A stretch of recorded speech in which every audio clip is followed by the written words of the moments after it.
What a great question. That's a very good question. I'm happy you asked that question. That's a great question. Thank you so much. Thank Of you for course. all those All right. kind words. And I loved Of your course. question.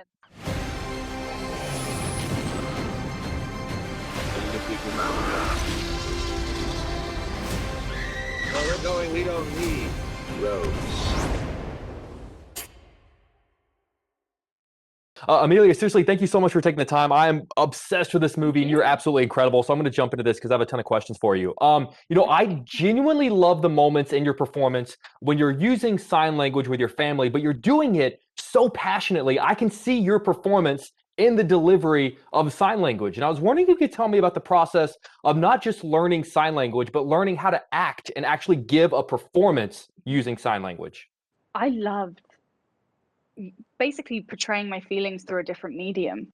I loved being able to sign, and it's so emotional acting in sign, and just sign language in general. It's such a beautiful language. It's so physical.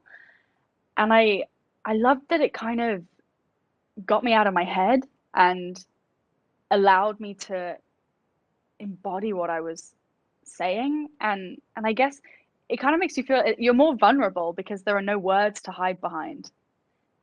So I absolutely loved acting through sign language.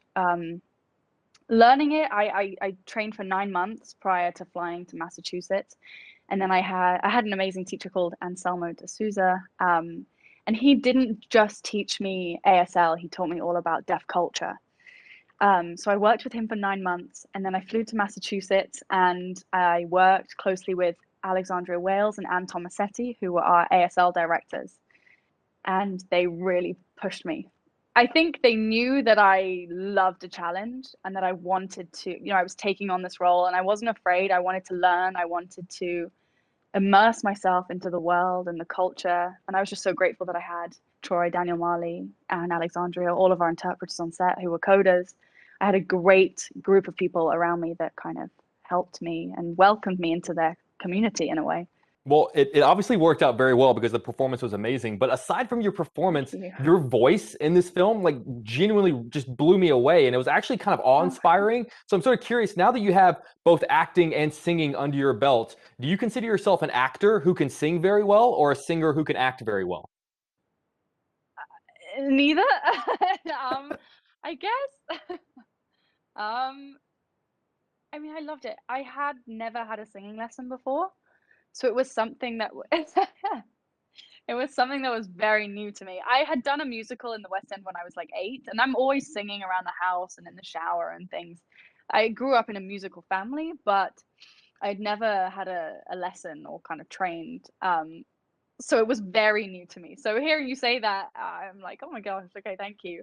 Um, but again, I love not only acting and portraying my feelings through sign language. I loved portraying my feelings through music. Both were a great experience, and both were challenging in their own way, and very challenging when you put them together. Because say if you do 4 takes when you're just talking, um, you have 4 takes to choose from in the edit. Whereas when I was singing and signing, I guess, and acting, if I did 4 takes and my sign language was only perfect in one, you only have 1 take to Oh, choose in the edit. So it's like suddenly it's like multitasking under pressure. You kind of go, I went into the scene thinking, okay, I have to make sure that I'm tonally on point with acting. I don't want to miss any beats. I have to make sure all the singing was recorded live on set. So I had to make sure that when I turned up to set, I sang this song the best I could. And then I also had to make sure that my sign language was accurate.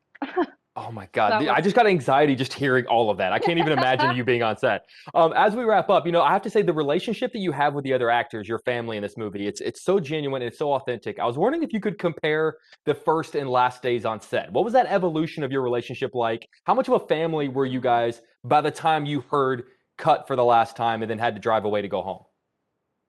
what a great question. Um, I think we were very lucky when we first met. We just gelled, all of us. I think I was lucky because Troy and Daniel, I met for the first time when we were going fishing for the first time. So it was kind of like, nice to meet you. And then we were on this boat 3 miles out at sea, kind of working this fishing trawler. And none of us had ever had this experience before. So it was kind of a bonding exercise in a way. It helped us get close quickly.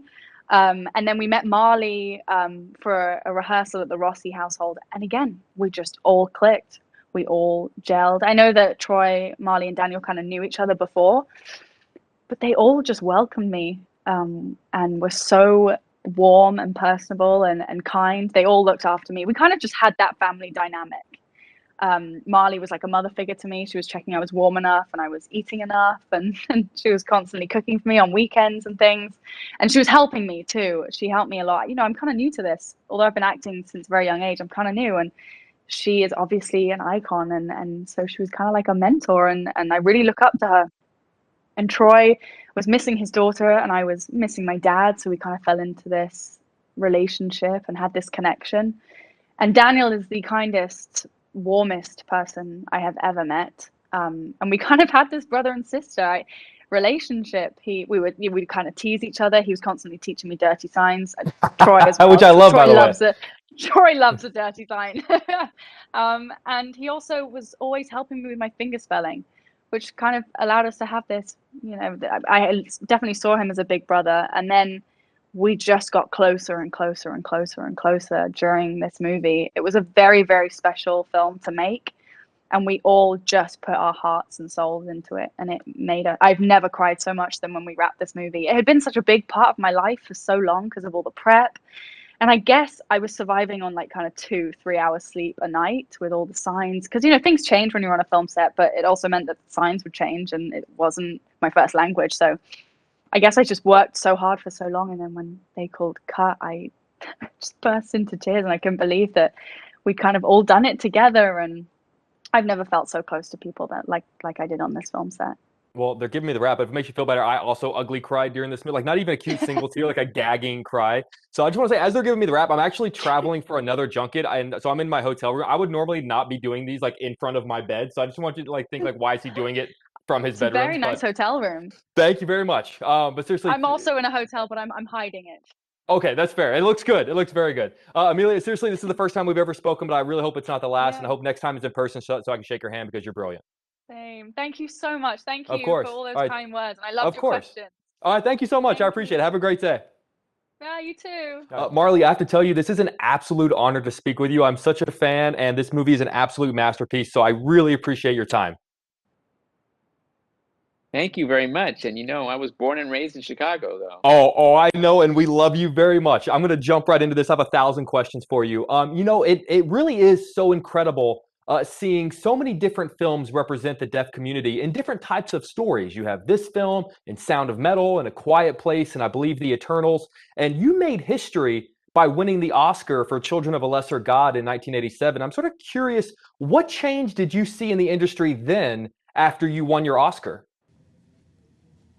Well, the Oscars really broke ground by nominating me. I mean, clearly people saw a deaf person for the first time. They never saw deaf characters in films before. Signing, telling stories in sign language, loving the story, a story between a hearing person and a deaf person. And then occasionally you would see me in television and film and different characters. But I think what made this film so very special is that you have 3 authentically deaf actors playing deaf roles, leading a film. And I think it's so important that authenticity is happening in real life now for the first time. That's all I can say. It's been a long time coming, and I'm glad that it's finally here. And I trust that we will continue to do this. You're absolutely right, and you're right about the authenticity, but also what I loved about this movie is that, yes, there is a plot line about the members of the family who are deaf, but a large portion of the story is dedicated to other aspects of their life that really have nothing to do with that. Their sense of humor and their family life and their sex life, which is hilarious. I'm curious, how important is that to you when picking roles, that it's not just sort of shoehorned into one thing? I think what we can say is that up until this point, when we talked about what's going on in life, we've said a lot of times that we really couldn't express our voices, or we couldn't lend our power in Hollywood to get us into films, to put deaf actors in lead roles, to having deaf actors carry a film, to having deaf storylines or stories that are universal that happen to involve deaf characters or deaf people. And I think now, yes, listen, it takes time, it takes people to get it, to make things happen. But as I mentioned, whether we're talking about my appearances on Picket Fences or Quantico or The West Wing or The L Word, those people are people who get it, those producers. Again, I want to be able to have this film break the doors open once again. I think this film finally does that, gets people's attention, and I think that all the things related to inclusion and accessibility and diversity and the conversations that we've been having will finally include deaf and disabled people. You're absolutely right. And I would be remiss if I did not talk about Chicago. And more so than any other city, I feel like people often attribute their success to Chicago. People don't really say that a lot of times when they're from LA or from New York or from Dallas. But Chicago, people own Chicago and they attribute success to it. I'm sort of curious, what did our city potentially do to help you and get you to the place where you are? My city, Chicago, gave me everything to be who I am today. And not to mention my parents and my family and my best friends who helped me mold me who I am. But what I can say is that I must applaud all the schools that I went to, all the teachers that I had who believed in me, all the parents who supported their deaf children at the Deaf Children's Theater, the theater experiences that I had at the Center on Deafness, who helped me and gave me my first role in theater. And I think all those opportunities that were available for me, it has made me who I am today. And I'm so lucky to have had them all. Even the neighborhood that I grew up in and all the kids that I grew up around. I couldn't have asked for a better childhood and a better upbringing than in Chicago. Oh, I love that so much. And as we wrap up, I do have to admit that I'm a big crybaby, and I ugly cried at this film. Not even a cute single tear, like an ugly gagging cry. And I'm curious to if actors get overwhelmed like their audience does. Like whenever you're in the moment, do you get those same overwhelming feelings like us, or do you have to be so into it? It depends on the project, depends on the scene, what I'm doing at the moment. But I did get really mad at the scene where I had to play with Ruby when she came up to me and said, I want to be a singer. And I said, what, a singer? If we were blind, would you want to be a painter? I got so mad at Jackie, the character. I said, how dare you say that to your daughter? How could you diminish your daughter? How could you belittle your daughter? How could you take away her dreams? Because I'm the opposite. But then again, listen, this is who Jackie was. She didn't mean to diminish her daughter. She didn't mean to be mean to her in any way. It's just that she didn't understand that her daughter needed her own identity and that she needed to be something other than just our interpreter. And I think that it was a learning curve for every character in this film. We got to see their growth. Oh, Marley, it is an absolute honor to be able to speak with you. I love you. Chicago loves you. And I cannot tell you how much of a masterpiece this film is. And really, thank you for I know you're very busy today, so thank you for taking the time to chat with me. Thank you so much. Nice to meet you. Nice to meet you. Bye, guys. Chicago. Troy, this movie, I'm sure you are probably sick of hearing this all day, is an absolute masterpiece, and it is nothing short of an honor to speak with you. So I appreciate you taking the time, sir. I'm going to jump right into this. Well, thank you. Yeah, of course. Thanks for having me. I really appreciate it. Nice of course. I want to start out talking about the importance of not just telling stories like this, but actually hiring actors who are deaf for roles like this. This movie just would not have been as real or as authentic or as genuine if they hadn't done that. So I'm curious, as an actor who is also deaf, can you speak to the importance of that? It's a matter of time. It's people that work in Hollywood, how receptive they are, their mindsets. If they're ready to work with authentic casting, or they worry about the budget, which is a common consideration. But I'm grateful to Sean, the director. She's got real balls, ovaries, to make this happen, to make it authentic, and bring in the right characters to tell this story. And it's not easy for deaf actors who happen to be deaf. There aren't a lot of opportunities out there. And with CODA, we had the right director, the right cast, the right story, the right timing. It all came together, and we decided to go for it. That's so fascinating. And you bring up such a good point, because between this film and then last year we got Sound of Metal, there have been really great opportunities for stories about the deaf community to become more mainstream. Do you feel like we are in sort of a turning point in Hollywood where it's becoming more important and more possible to tell stories like this? I agree with you. I'm starting to see the change with Sound of Metal. And he loses his hearing over time. And then with CODA, it gives you a sneak peek into the deaf culture and a deaf family. And you see now more opportunities on the horizon. We've got a Marvel movie coming out where there's a deaf superhero depicted. That's coming out. I think it's called Eternal. And then also A Quiet Place, part 1 and 2, has a deaf girl actress. And so we're starting to see this more and more. I'm noticing the shift in the past few years. I'm going to be completely honest with you. I ugly cried through this film. Like not even a cute single tear down my cheek. It was more of like a gagging, ugly cry. And I'm curious, whenever you're in that moment and you're the actor in that scene, do the emotions hit you the same way as they do us watching it, or is there more of a separation for you? That's a very good question. As you know, men aren't supposed to cry, right? And at the same time, Ruby makes me feel emotional, but I try not to show it. I try to keep it in. But it comes out on my face, my feelings.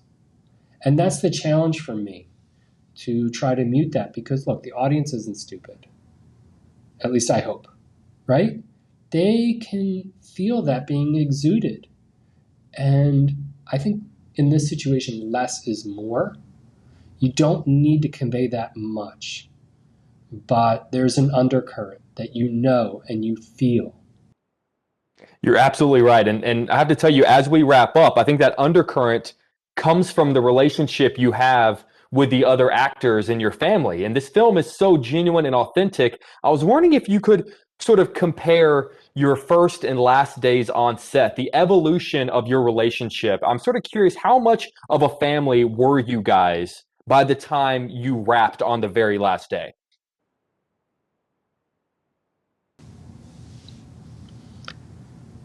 Wrapping up was one of the hardest things to do. It felt like I was losing my family. We all went our separate ways. And Ruby went back to England. And Leo goes back to Minnesota. And I go back to Arizona. And Marley goes back to California. And we grieved. It was a very emotional time. I cried myself. I didn't know what was going to be like without these relationships. But I look forward to new opportunities along this journey. But this cast was unforgettable and is part of my heart and will be until I'm no longer. Troy, I have to tell you, it is nothing short of an absolute honor to be able to speak with you, sir. This movie is an absolute masterpiece, and I know you are very busy with everything right now, so it really means a lot that you took some time to chat with me, sir. I really appreciate your time.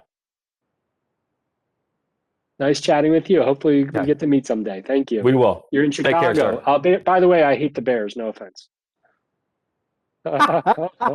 Fair enough. That's fair. That's fair. That's okay. Well, to be fair, a lot of people in Chicago hate the Bears a lot of times too.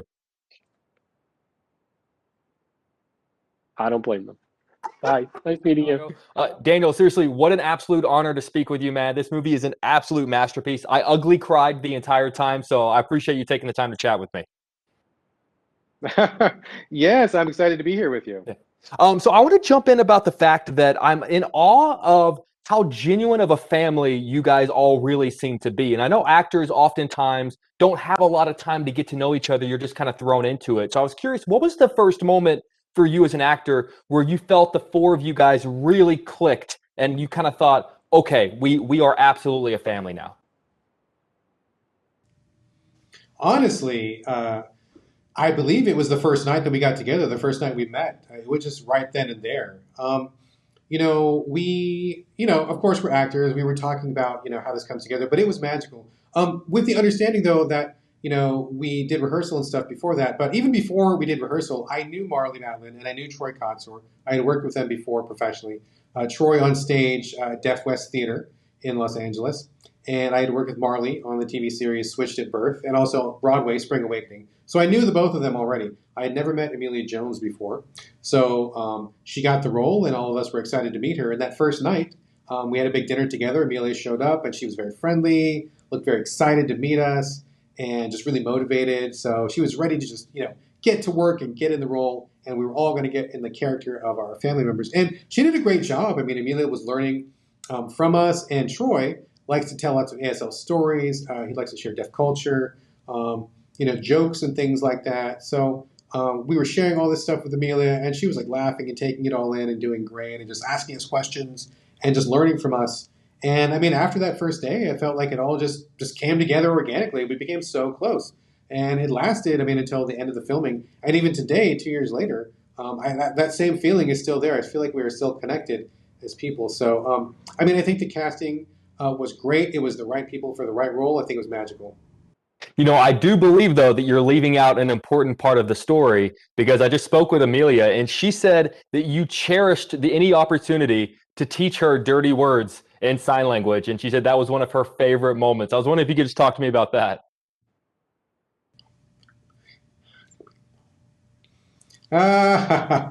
Yes, that's true. That's true. She would often ask me, like we'd be in a scene or something and a word would pop up and I'd be like, okay, yeah, we're going to discuss this. And of course, the subject comes up. Oh, what's this? How do you sign this dirty word or something? Because it's in character, right? You got to know the ASL. We would do that as these people and we would laugh about it and we would like shoot ideas back and forth. So, Emilia was great with that. She had lots of questions. And I said, hey, ask me anything, deaf culture, anything. And she had like so many questions. Like way out of her comfort zone, which I thought was great. So, Emilia was an amazing talent. Between this film and Sound of Metal and A Quiet Place, and I believe The Eternals, I feel like there's sort of this shift in Hollywood right now where we're starting to see these sort of stories being told in mainstream audiences kind of films. I'm sort of curious, do you as an actor feel like a change is happening in Hollywood, that these sort of stories are becoming more mainstream? Yes, I do. I have noticed that Hollywood, that door to Hollywood is opening a little bit more. There have been definitely more roles for deaf actors. And I'm really happy to see that happening, absolutely. I'm definitely looking forward to the future, though, where we're seeing even more deaf actors in larger roles. And I would love to see, for example, maybe like a deaf lead in a series or something that was, at least a full season, right? Because deaf characters on TV, they tend to show up for maybe 1 or 2 episodes, and then you never see them again. So I hope in the future we're going to see something juicier, meatier, where they have a big, hefty role. So that's what I'm waiting for.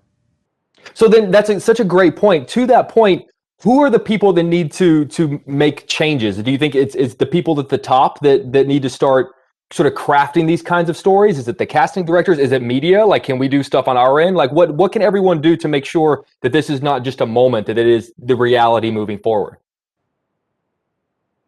I'm happy you asked that question. That's a great question. And really, I hope that, for example, so let's say if there's a deaf character, it doesn't have to be a deaf character. Maybe there's a character who can be deaf, right? So if those people would widen their scope a little bit, I think that, yes, we are deaf actors, but honestly, we're just actors, We don't want to be seen as just deaf actors. We have talent, we have skill, we can be any character just like any other actor.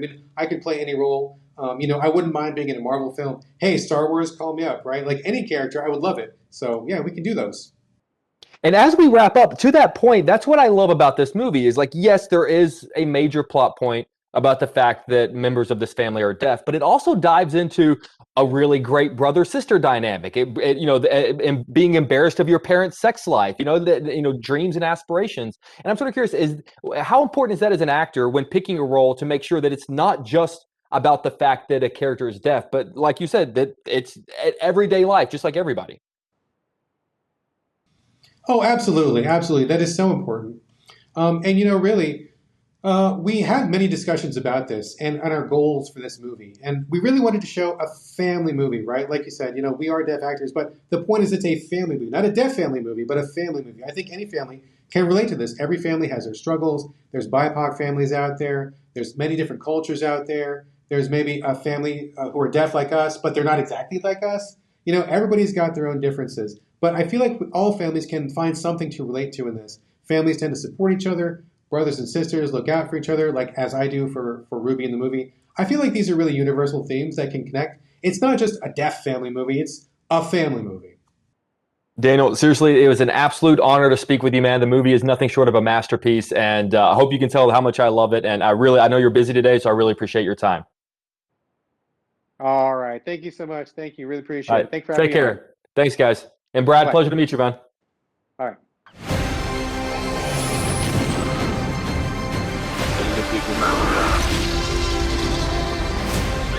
Where we're going, we don't need roads.